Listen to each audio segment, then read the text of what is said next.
Isang mapagpalang hapon po sa atin lahat. Andito ngayon tayo sa Sadar na tinatawag na Sadar and War. Ito yung wall na nagdepensa noong panahon ng World War II.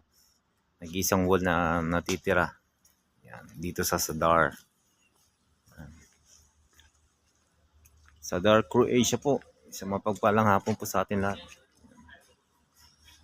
Napakalinis ng Sadar na to. Tignan nyo yung mga tiles. Oh. Mga bato. Linis nila dito. Yan o. Pakita ko ulit yung wall niyan. Yung wall ng World War II na nag-iisang wall na hanggang ngayon na-preserve pa rin nila. Yan.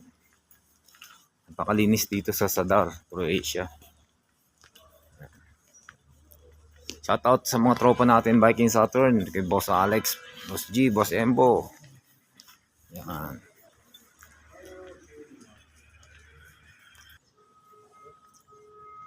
Dito rin sa Sadar na siguro mga 5 simbahan dito sa town nila. Yan. Hindi po sa Sadar, Croatia. Yan ang Cathedral, St. Anastasia Cathedral. Yan po yung dome. Daming restaurant dito sa mga supermarket po. Dito yan sa Sadar. You guys and God bless po sa atin lahat. Thank you.